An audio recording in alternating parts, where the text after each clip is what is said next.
Well, first people were waiting for 6:30, and then, well, they were waiting. In just 4 days, President Obama and his Republican challenger Mitt Romney will arm themselves with rhetoric and rebuttal for the first of 3 debates. Many of the neighbors we spoke to all maintain that life is truly the only irreplaceable commodity. So right now, if you want to keep your ice cream solid, just put it outside in Springfield. Okay, no problem. When I went outside today, it was just one of those days. Yes, it's fall, but I could sit by the pool. I could have a barbecue, and you know what? I did just that. And you know what? Just I saying. just did. What I can see from here is that everyone has a part in this fight. Watch how fast the water moves it. With the Springfield Fire Department, I'm Jonah Kaplan. In St. Louis, Jonah Kaplan. I'm Jonah Kaplan. Welcome to KSPR News at 10.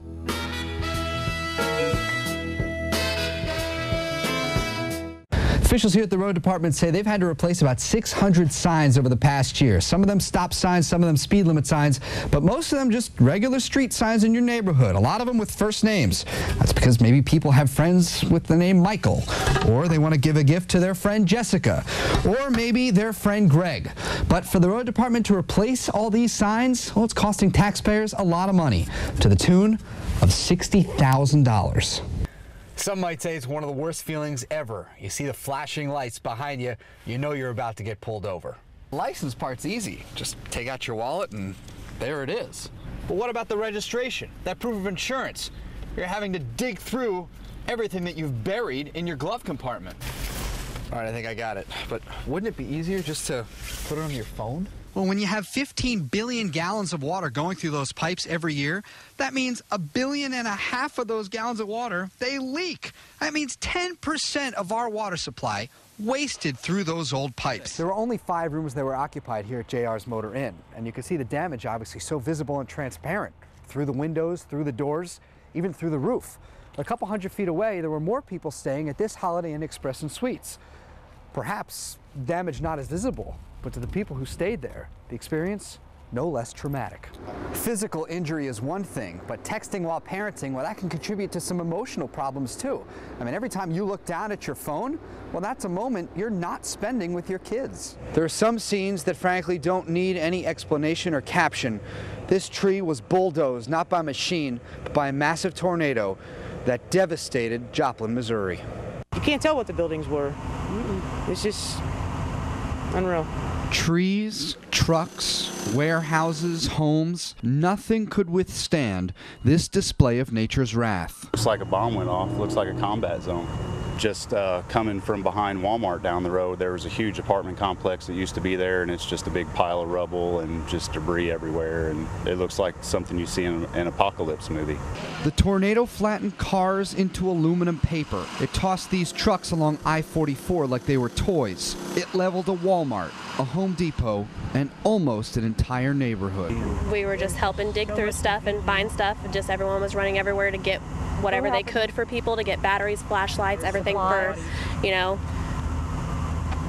walking over bodies, you know, not even realizing it. Through a mix of silence and sirens, firefighters started going door to door looking for survivors. At every corner, there is destruction, but in every conversation, there's a focus and determination. You have to maintain the stability because you know you've got to be there. There are people that are there that need your help.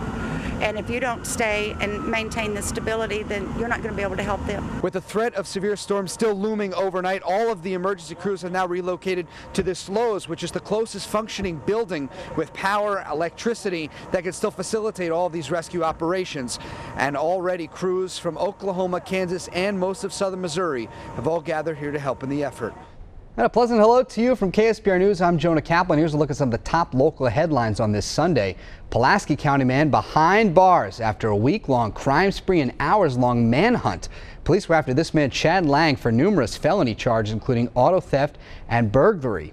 Also tonight, we're learning more about the future plans of former Missouri Congressman Todd Akin. You probably remember the Congressman's Senate campaign that was derailed when he made a comment about, quote, legitimate rape. Akin has since apologized for those remarks, and he says he's ready for a comeback in academia, public speaking, and yes, even politics. You might have heard of a smartphone app called Snapchat, and if you don't know it, there's a very good chance the kids do. It's under scrutiny now because of a teacher-student relationship at an Oregon high school.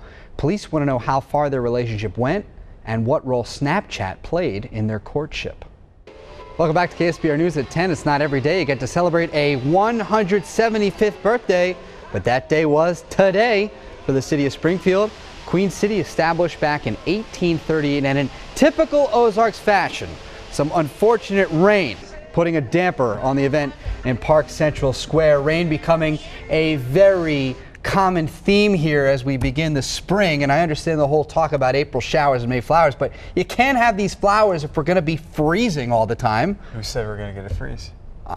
You spoiled the forecast. That was going to be the suspense towards the end of it. We should continue to watch because we'll find out when the sunshine's coming back. Here's Aaron Bowl. Take a look at the radar right now. It doesn't matter that some Ozark schools start next week. What matters here at Camp Saber is that summer is in full swing, especially for those here at Missouri Children's Burn Camp, an exclusive place for children who suffer from third-degree burns. I love it. I'm kind of more comfortable here than I am at home because there's more people that I can talk to. Jessie Wilkerson's smile I'm having fun. is even wider today than when she first got on the bus for camp. Everybody's the same, and there's not like the difference between, oh, you were burnt and I wasn't. Here it's just like we're all burnt together. It's like we're all a big family. Wilkerson, a junior at Blue Eye High School, survived a house fire at age 5. Surgeons have since operated on her 10 times. At school, sometimes it's just like I want to be myself, but myself includes like showing off my burns and stuff. Wilkerson is herself, and so were her friends today.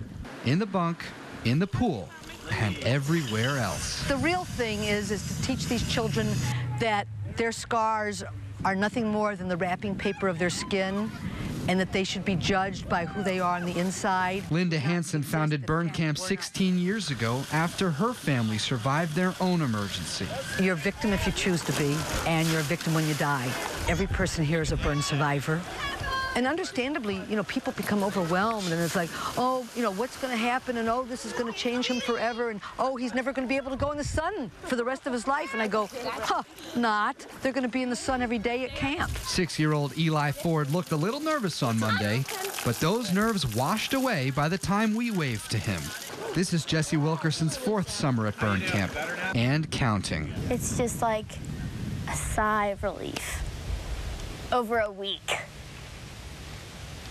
And then the whole year, you're holding your breath, waiting for camp. The anticipation builds up and builds up, and then you come to camp, and you're like, yes, I'm here. Jessie, Eli, and the rest of the kids return to Springfield on Sunday, which means Sunday night. Jessie says she'll put up her first Facebook group announcing the countdown till next summer. And in case you're wondering, it's 359 days until Burn Camp 2013. You could say that Springfield is not really your hockey town. Yeah. But over at the ice park, there are 3 adult leagues with a total of 16 teams. And I challenged one of those teams to win it all. And here they are. The Buck Johnson Wannabe Blues was the #1 seed out of 8 the entire season and capped it off with a championship. Wait, who's that in You guys front? recognize anyone on that? Looks like a young Eric Lindros. I'm just saying. If I'm not mistaken. Yeah. Minus the concussions. Yes. Are those hockey players like the cold? Are they going to get any more of it? Craig Carnesi, Hey, what do you think? Congratulations. Oh, thanks. Very, very good. You know what? It's going to be a lot warmer the next couple of days. Highs tomorrow will make their way back up into the upper 40s. A pretty nice day. And then we'll stay in the upper 40s Tuesday before we cool it off a little more and start talking about rain and maybe a little bit of light snow Friday.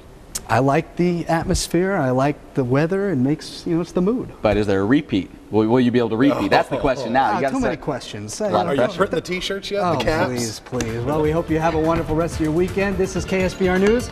KSPR.com is always on. We'll see you soon.